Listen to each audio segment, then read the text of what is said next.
TSA officers confiscate millions of items every year from travelers who were genuinely surprised they couldn't bring them. Not because they were trying to break rules, but because they didn't know the rules had changed, misunderstood which bag an item could go in, or assumed something common at home was fine on a plane.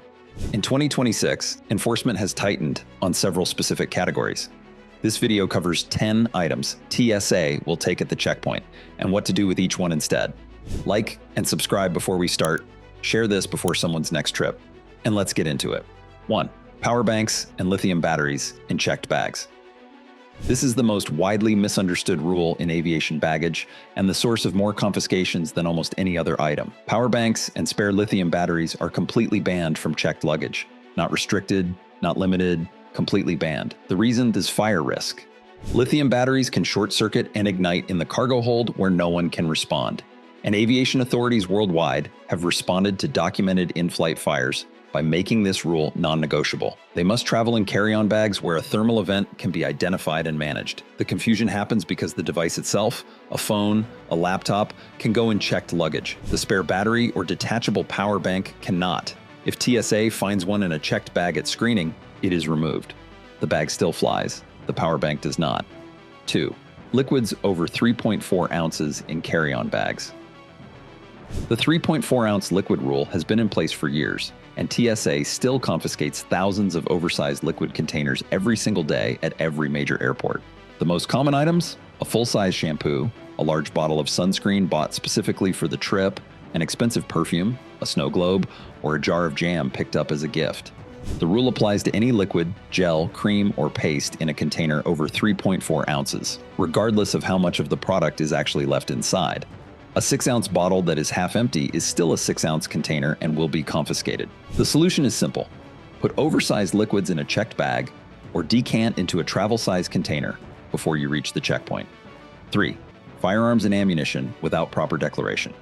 Firearms are legal to travel with in checked luggage when declared correctly at check-in and stored in a hard-sided locked container per TSA and airline requirements. The confiscation, and in many cases the arrest, happens when a firearm is discovered undeclared, which includes firearms in carry-on bags, in checked bags without proper declaration, or in bags where the traveler genuinely forgot a weapon was present. In 2026, TSA set a record for firearms discoveries at checkpoints for the third consecutive year. The majority were not intentional smuggling attempts. They were travelers who forgot a handgun was in a bag they typically use for something else. Check every bag thoroughly before you pack. A firearm found at a checkpoint results in confiscation, significant fines, and a potential criminal referral. 4. Certain knives and bladed tools.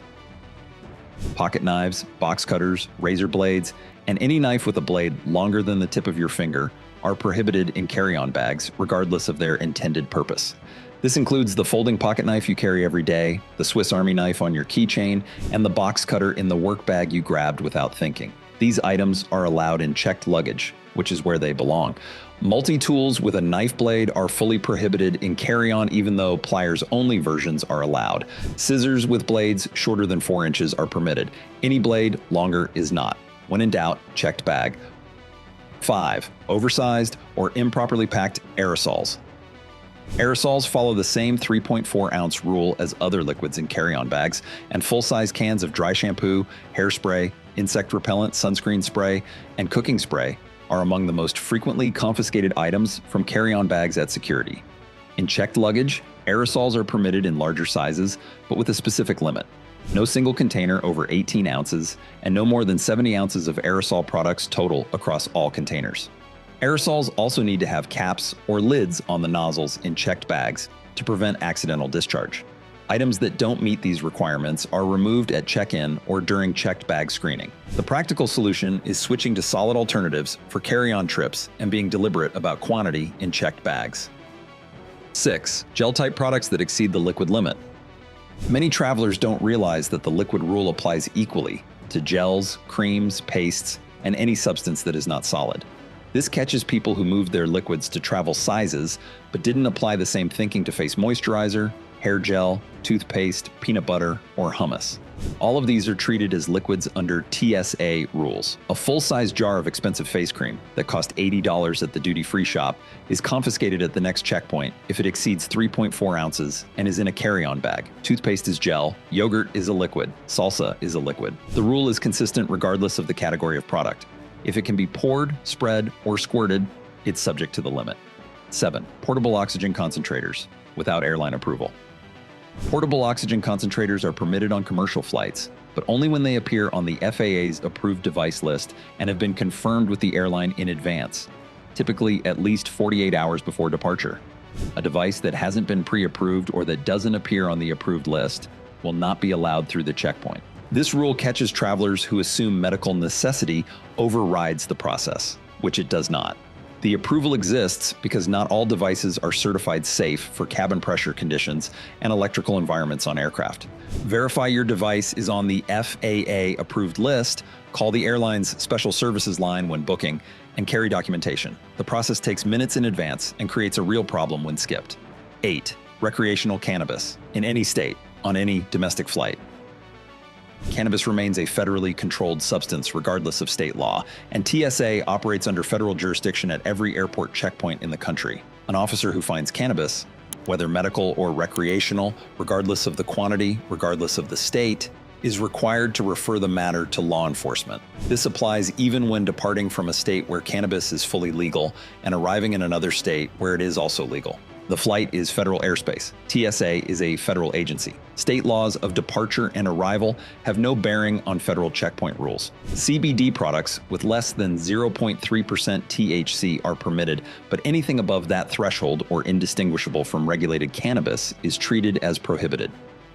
9. Large amounts of powders, over 12 ounces. The 2026 TSA guidelines maintained and strengthened enforcement of the powder screening rule introduced in recent years. Any powdered substance over 12 ounces in a carry-on bag receives mandatory additional screening. This applies to protein powder, powdered medications, coffee, spices, sugar, flour, and any other powder in any container. The screening involves removing the powder from the X-ray bin for separate testing and sometimes opening the container. This is not a prohibition. The powder can still travel, but expect additional screening time. Powders over 12 ounces travel more smoothly in a checked bag. 10. Items that look like weapons on the X-ray, even if they aren't. TSA officers make screening decisions based on what the X-ray image shows, not on what an item actually is. Objects that have a shape, density, or internal structure that resembles a prohibited item on the scanner will be flagged for secondary screening and potentially removed, even if the item itself is completely legal. This category includes realistic-looking toy guns, prop weapons for costumes, items shaped like grenades or knives made of non-metallic materials, and belt buckles or accessories with dense metal components. Pack these in a checked bag or declare them proactively at the checkpoint before the bag goes through. Declaration resolves most situations before they become one. 10 items, all confiscated regularly in 2026, and almost none of them taken because the traveler was trying to do anything wrong. The pattern across all of them is the same. A rule that wasn't checked, an assumption that turned out to be incorrect, or an item packed out of habit without thinking about the checkpoint. Every one of these confiscations is avoidable with 5 minutes of preparation before the trip. Check the TSA website for any item you're uncertain about. Put oversized liquids in checked luggage, keep lithium batteries in carry-on, and declare anything unusual before the bag goes through. If this video saved something valuable from being confiscated on your next trip, hit the like button right now, subscribe for practical travel content every week, and share this before someone else learns these rules the hard way. We will see you in the next one.